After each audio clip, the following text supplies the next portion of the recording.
So guys, welcome back to my channel. Good morning sa ating lahat. Ngayon mag-harvest tayo ng kamatis. Ayan, may mga hinog na yung kamatis namin. Unang harvest pa lang yan.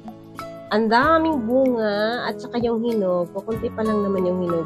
Kunin natin, harvestin natin sa panghalo natin sa ating ulam. At gawin nating appetizer, panghalo din sa pipino. Ayan, sarap yan. Ihalo natin sa pipino. Ayan, konti pa lang naman yung mga hinog niyan. Kunitin na sa ilalim. Ayan, ang laki-laki pa ng bunga. Ayan, no.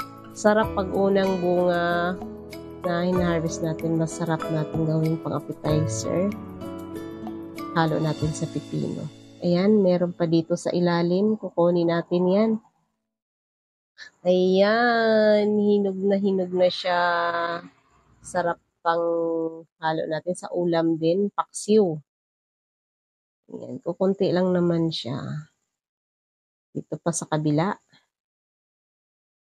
Ayan, may hinog na rin dito. Ayan.